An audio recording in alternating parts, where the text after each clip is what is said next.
श्रीरामरक्षास्तोत्रं विनियोगः।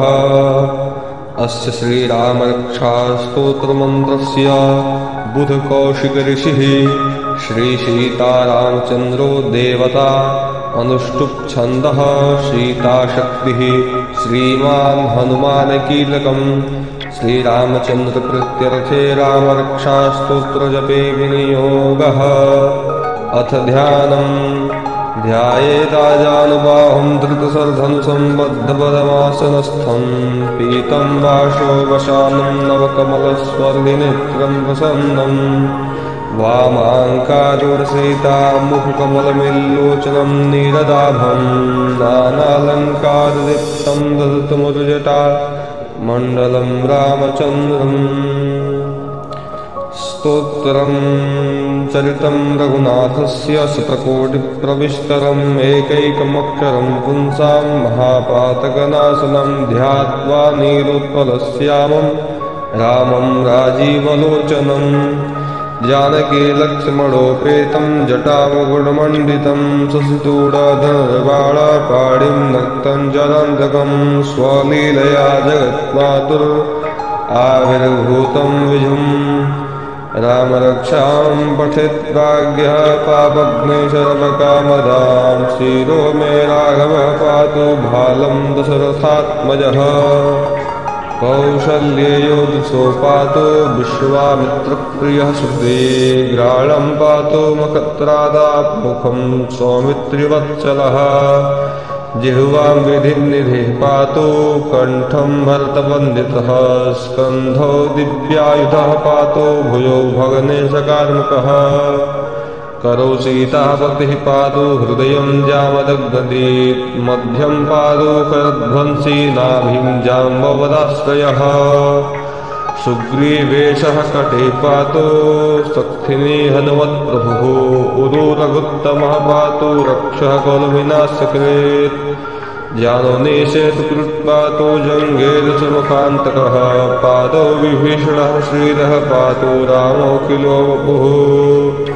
एतां रामवलोपेतां रक्षां यः स्तुति पठेत्, स चिरायुः सुपुत्री विजयी विनयी भवेत्, पातालभूतलव्योमचारिणश्छद्मचारिणः, न द्रष्टुमपि शक्तास्ते रक्षितं रामनामभिः, रामेति रामभद्रेति रामचन्द्रेति वा स्मरन्, नरो न लिप्यते पापैर्भुक्तिं मुक्तिं च विन्दति, जगत्त्रैकेकमन्त्रेण रामनाम्नाभिरक्षितं, यः कण्ठे धारयेत् तस्य करस्था सर्वसिद्धयः,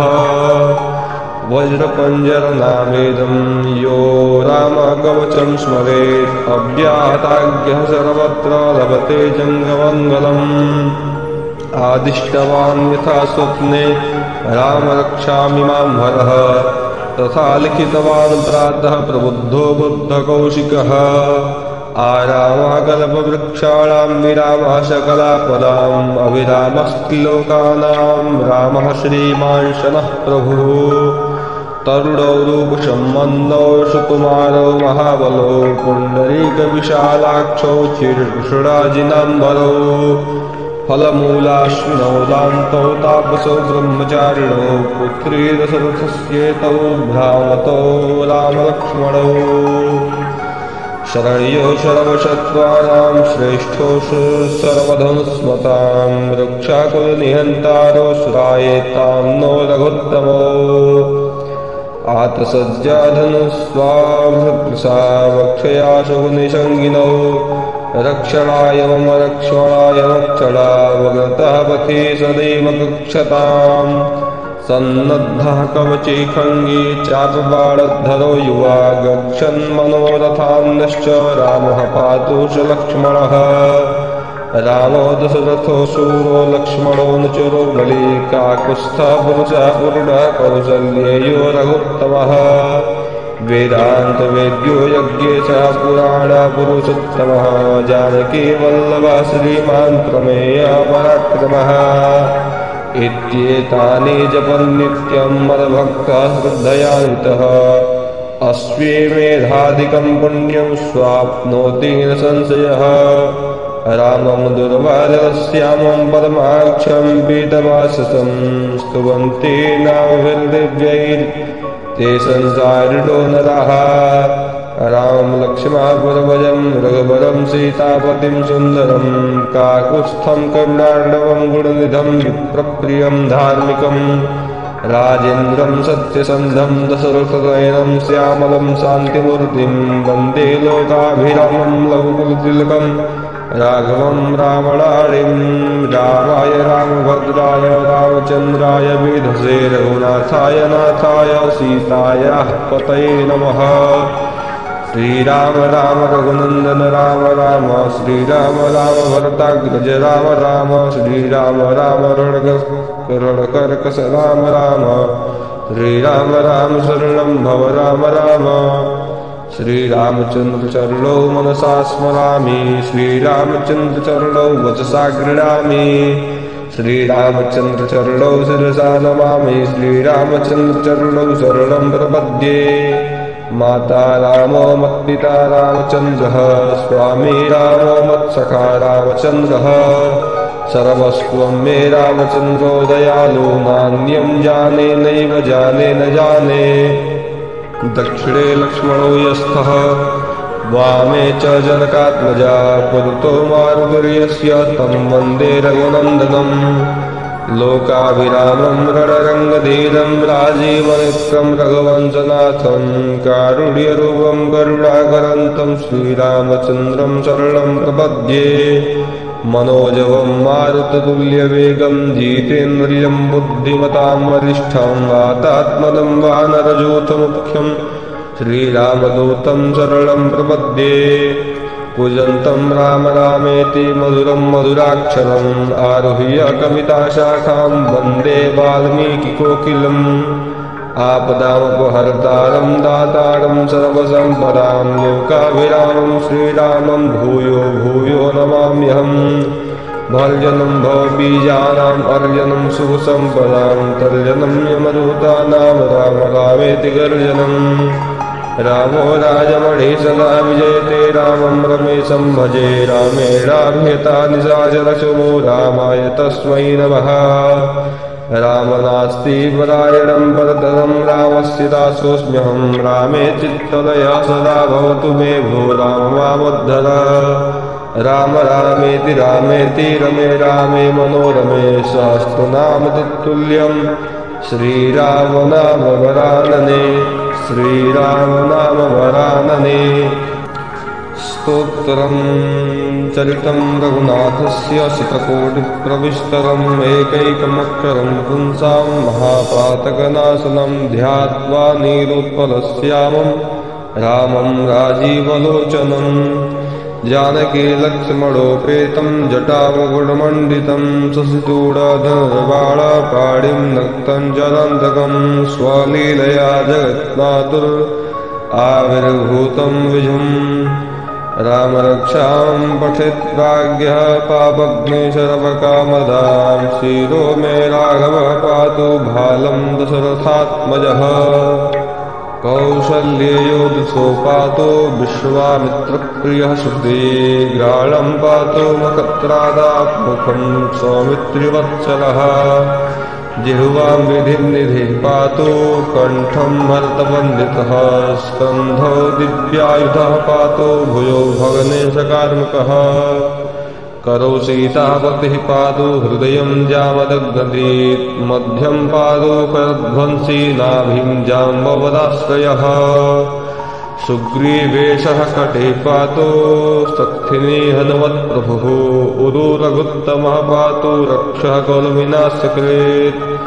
जानोनीशेतुकृत्पातो जङ्घेरसमुखान्तकः पादौ विभीषणः श्रीरः पातो रामोऽखिलो वपुः एतां रामवलोपेतां रक्षां यः स्मृति पठेत् स चिरायुः सुपुत्री विजयी विनयी भवेत् पातालभूतलव्योमचारिणश्छद्मचारिणः न द्रष्टुमपि शक्तास्ते रक्षितं रामनामभिः रामेति रामभद्रेति रामचन्द्रेति वा स्मरन् नरो न लिप्यते पापैर्भुक्तिं मुक्तिं च विन्दति जगत्त्रैकेकमन्त्रेण रामनाम्नाभिरक्षितं यः कण्ठे धारयेत् तस्य करस्था सर्वसिद्धयः वज्रपञ्जरनामेदं यो रामकवचं स्मरेत् अव्याहताज्ञः सर्वत्र लभते जङ्गमङ्गलम् आदिष्टवान् यथा स्वप्ने राम रक्षामि मां हरः तथा लिखितवान् प्रातः प्रबुद्धो बुद्धकौशिकः आरामाकल्पवृक्षाणां विरामः सकलापदाम् अविरामस्ति लोकानां रामः श्रीमान् शनः प्रभुः तरुणौ रूपसम्मन्नौ सुकुमारौ महाबलौ पुण्डरीकविशालाक्षौ चिरकृष्णाजिनाम्बरौ फलमूलाश्विनौ दान्तौ तापसौ ब्रह्मचारिणौ पुत्री दशरथस्येतौ भ्रामतौ रामलक्ष्मणौ शरण्यो सर्वशत्रूणां श्रेष्ठो सर्वधनुस्मतां रक्षाकुलनिहन्तारो सुरायेतां नो रघुत्तमो आतसज्जाधनुस्वाभृसा वक्षया शुभनिषङ्गिनौ रक्षणाय मम रक्ष्मणाय मक्षणावगतः पथि सदैव पृक्षताम् सन्नद्धः कवची खङ्गी चापबाणद्धरो युवा गच्छन् मनोरथान्नश्च रामः पातु च लक्ष्मणः रामो दशरथो शूरो लक्ष्मणो नुचरो बली काकुत्स्थः पुरुषः पूर्णः कौसल्येयो रघुत्तमः वेदान्तवेद्यो यज्ञेशः पुराणपुरुषोत्तमः जानकी वल्लभः श्रीमान् प्रमेयः पराक्रमः इत्येतानि जपन् नित्यं मद्भक्तः श्रद्धयान्वितः अश्वमेधाधिकं पुण्यं स्वाप्नोति न संशयः रामं दुर्वादश्यामं परमाक्षं पीतवाससं स्तुवन्ति नामभिर्दिव्यैर्ते संसारिणो नरः रामं लक्ष्मणपुरभजं रघुवरं सीतापतिं सुन्दरं काकुत्स्थं करुणार्णवं गुणनिधं विप्रप्रियं धार्मिकं राजेन्द्रं सत्यसन्धं दशरथनयनं श्यामलं शान्तिमूर्तिं वन्दे लोकाभिरामं लघुकुलतिलकं राघवं रामणाळिं रामाय रामभद्राय रामचन्द्राय वेधसे रघुनाथाय नाथाय सीतायाः पतये नमः श्रीराम राम रघुनन्दन राम राम श्रीराम राम भरताग्रज राम राम श्रीराम राम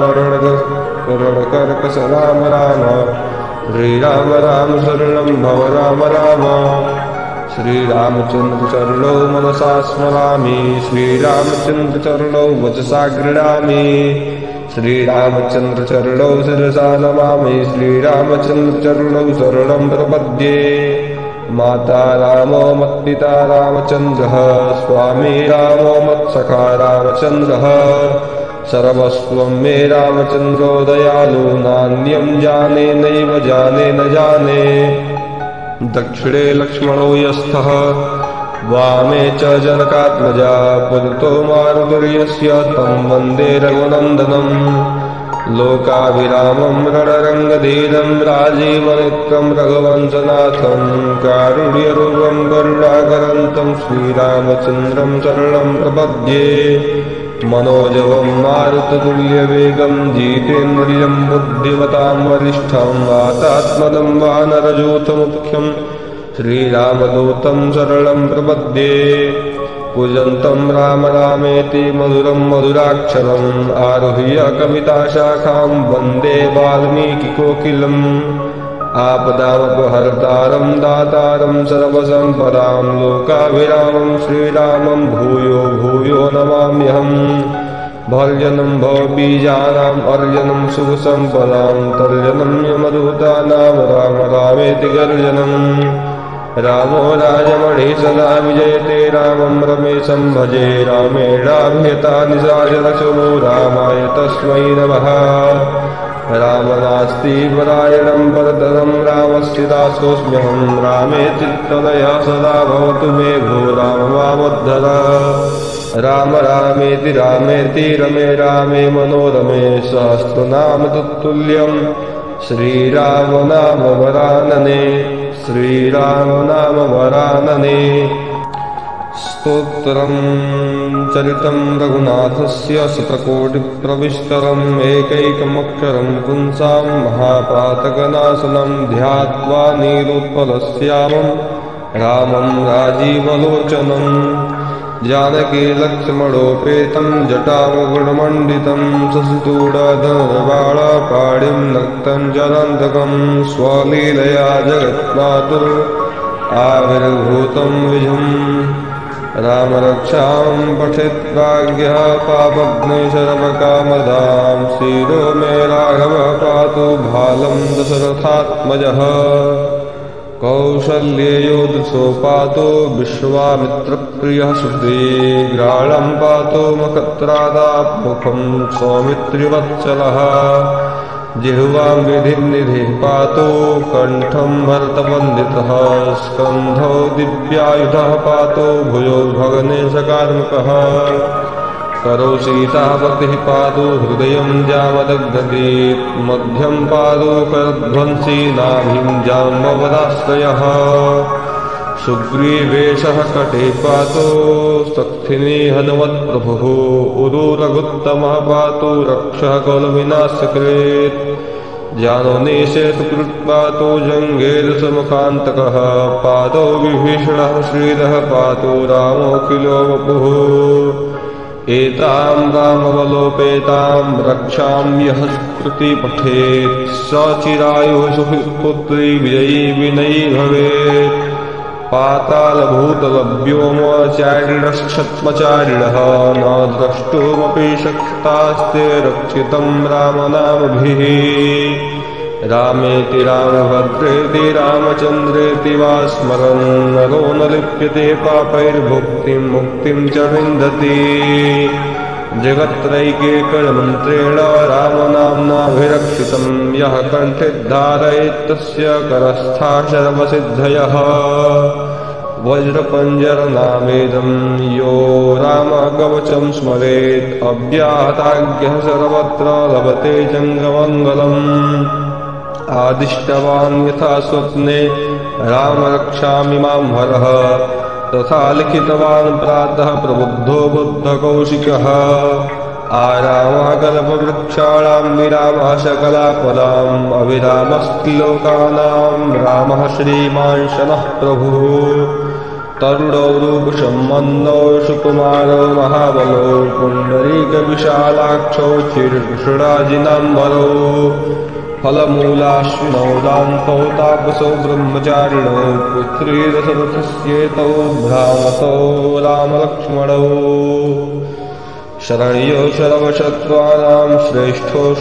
सर्वधनुस्मतां रक्षाकुलनिहन्तारो श्रायेतां नो रघुत्तमो। आतसज्जाधनुस्वाभृसा वक्षया शुभनिषङ्गिनौ रक्षणाय मम रक्षणाय रक्षणावगतः पथि सदैव गच्छताम्। सन्नद्धः कवची खङ्गी चापबाणधरो युवा गच्छन् मनोरथान्नश्च रामः पातु च लक्ष्मणः। रामो दशरथो शूरो लक्ष्मणो न चिरो बली काकुत्स्थः पुरुषः पूर्णः कौसल्येयो रघुत्तमः। वेदान्तवेद्यो यज्ञेशः पुराणपुरुषोत्तमः जानकी वल्लभः श्रीमान् प्रमेयः पराक्रमः। इत्येतानि जपन्नित्यं मद्भक्तः श्रद्धयान्वितः अश्वमेधादिकं पुण्यं स्वाप्नोति न संशयः। रामं दुर्वादरश्यामं परमाक्षं पीतवाससं स्तुवन्ति नामभिर्दिव्यैर्ते संसारिणो नरः। रामं लक्ष्मणपुरभजं रघुवरं सीतापतिं सुन्दरं काकुत्स्थं करुणार्णवं गुणनिधं विप्रप्रियं धार्मिकं। राजेन्द्रं सत्यसन्धं दशरथनयनं श्यामलं शान्तिमूर्तिं वन्दे लोकाभिरामं लघुकुलतिलकं राघवं रावणारिं। रामाय रामभद्राय रामचन्द्राय वेधसे रघुनाथाय नाथाय सीतायाः पतये नमः। श्रीराम राम रघुनंदन राम राम श्रीराम राम भरताग्रज राम राम श्रीराम राम रणकर्कश राम राम श्रीराम राम शरणं भव राम राम श्रीरामचंद्र चरणौ मनसा स्मरामि श्रीरामचंद्र चरणौ वचसा गृह्णामि श्रीरामचंद्र चरणौ शिरसा नमामि श्रीरामचंद्र चरणौ शरणं प्रपद्ये माता रामो मत्पिता रामचंद्रः स्वामी रामो मत्सखा रामचंद्रः सर्वस्वं मे रामचंद्रो दयालु नान्यं जाने नैव जाने न जाने दक्षिणे लक्ष्मणो यस्थः वामे च जनकात्मजा पुरतो मारुतर्यस्य तं वन्दे रघुनन्दनम् लोकाभिरामं रणरङ्गधीरं राजीवनेत्रं रघुवंशनाथं कारुण्यरूपं करुणाकरन्तं श्रीरामचन्द्रं शरणं प्रपद्ये मनोजवं मारुततुल्यवेगं जितेन्द्रियं बुद्धिमतां वरिष्ठं वातात्मनं वानरयूथमुख्यं श्रीरामदूतं शरणं प्रपद्ये कूजन्तं राम रामेति मधुरं मधुराक्षरम् आरुह्य कविताशाखां वन्दे वाल्मीकिकोकिलम् आपदामपहर्तारं दातारं सर्वसम्पदां लोकाभिरामं श्रीरामं भूयो भूयो नमाम्यहम् भर्जनं भवबीजानाम् अर्जनं सुखसम्पदां तर्जनं यमदूतानां राम रामेति गर्जनम् रामो राजमणिः सदा विजयते रामं रमेशं भजे रामेणाभिहिता निशाचरशुभो रामाय तस्मै नमः राम नास्ति परायणं परतरं रामस्य दासोऽस्म्यहं रामे चित्तलयः सदा भवतु मे भो राम मामुद्धर राम रामेति रामेति रमे रामे मनोरमे सहस्रनाम तत्तुल्यं श्रीराम नाम वरानने श्रीराम नाम वरानने स्तोत्रं चरितं रघुनाथस्य शतकोटिप्रविस्तरम् एकैकमक्षरं पुंसां महापातकनाशनं ध्यात्वा नीलोत्पलश्यामं रामं राजीवलोचनम् जानकी लक्ष्मणोपेतं जटामगुणमण्डितं शशितूढधनुर्बाणपाणिं नक्तं जलान्तकं स्वलीलया जगन्नाथुर आविर्भूतं विजम् रामरक्षां पठेत् प्राज्ञः पापग्निशरवकामदां शिरो मे राघवः पातु भालं दशरथात्मजः कौशल्ययोधसो पातो विश्वामित्रप्रियः सुग्रीवग्राणं पातो मखत्रादात्मुखं सौमित्रिवत्सलः जिह्वां विधिनिधिः पातो कण्ठं भरतवन्दितः स्कन्धौ दिव्यायुधः पातो भुजौ भगनेशकार्मुकः करौ सीतापतिः पादौ हृदयं जामदग्नदीप् मध्यं पादौ करध्वंसी नाभिं जाम्बवदाश्रयः सुग्रीवेशः कटे पातो सत्थिनी हनुमत्प्रभुः उरुरघुत्तमः पातो रक्षः खलुविनाशकृत् जानोनीशेतुकृत्पातो जङ्गेरसमुखान्तकः पादौ विभीषणः श्रीरः पातो रामोऽखिलो वपुः एतां रामबलोपेतां रक्षां यः स्मृति पठेत् स चिरायुः सुपुत्री विजयी विनयी भवेत् पातालभूतलव्योमचारिणश्छत्मचारिणः न द्रष्टुमपि शक्तास्ते रक्षितं रामनामभिः रामेति रामभद्रेति रामचन्द्रेति वा स्मरन् नरो न लिप्यते पापैर्भुक्तिं मुक्तिं च विन्दति जगत्रैकेकमन्त्रेण रामनाम्नाभिरक्षितं यः कण्ठे धारयेत् तस्य करस्था सर्वसिद्धयः वज्रपञ्जरनावेदं यो रामकवचं स्मरेत् अव्याहताज्ञः सर्वत्र लभते जङ्गमङ्गलम् आदिष्टवान् यथा स्वप्ने राम रक्षामि मां हरः तथा लिखितवान् प्रातः प्रबुद्धो बुद्धकौशिकः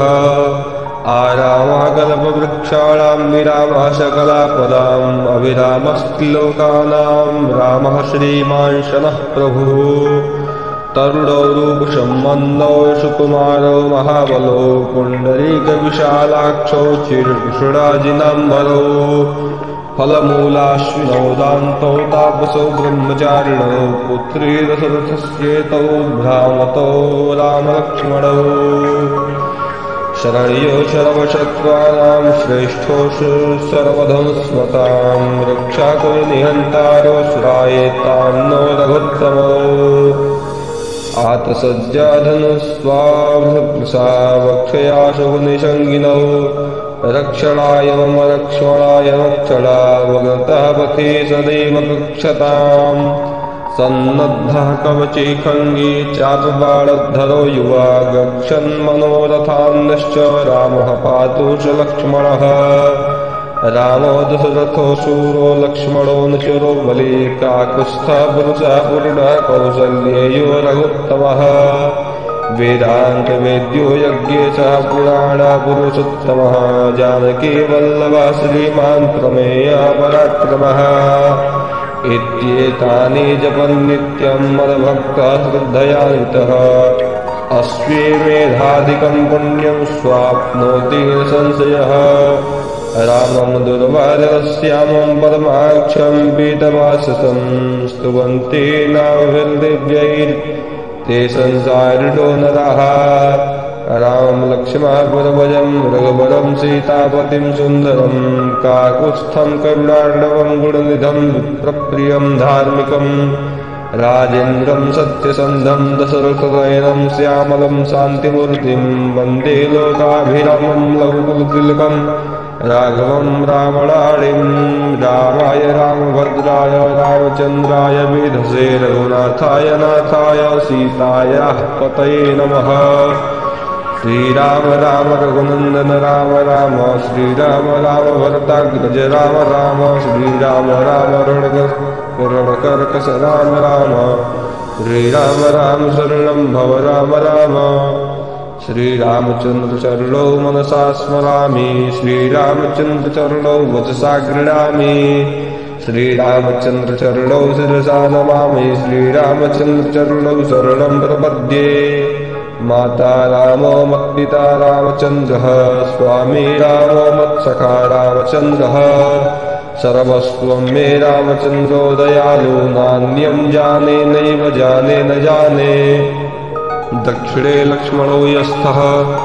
वामे च जनकात्मजा पुरतो मारुतर्यस्य तं वन्दे रघुनन्दनम् लोकाभिरामं रणरङ्गधीरं राजीवनेत्रं रघुवंशनाथं कारुण्यरूपं करुणाकरन्तं श्रीरामचन्द्रं शरणं प्रपद्ये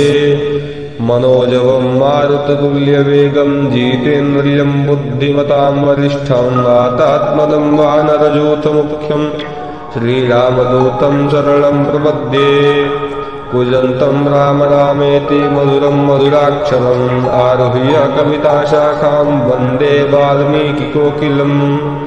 आपदामपहर्तारं दातारं सर्वसम्पदां लोकाभिरामं श्रीरामं भूयो भूयो नमाम्यहम् भर्जनं भवबीजानाम् अर्जनं शुभसम्पदां तर्जनं यमदूतानां राम रामेति गर्जनम् रामो राजमणि सदा विजयते रामं रमेशं भजे रामेणाभिहिता निशाचरशुभो रामाय तस्मै नमः राम नास्ति परायणं परतरं रामस्य दासोऽस्म्यहं रामे चित्तदयः सदा भवतु मे भो राम मामुद्धर राम रामेति रामेति रमे रामे मनोरमे सहस्रनाम तत्तुल्यं श्रीराम नाम वरानने श्रीराम नाम वरानने इति श्रीबुद्धकौशिक मुनिविरचितं श्रीरामरक्षास्तोत्रम्।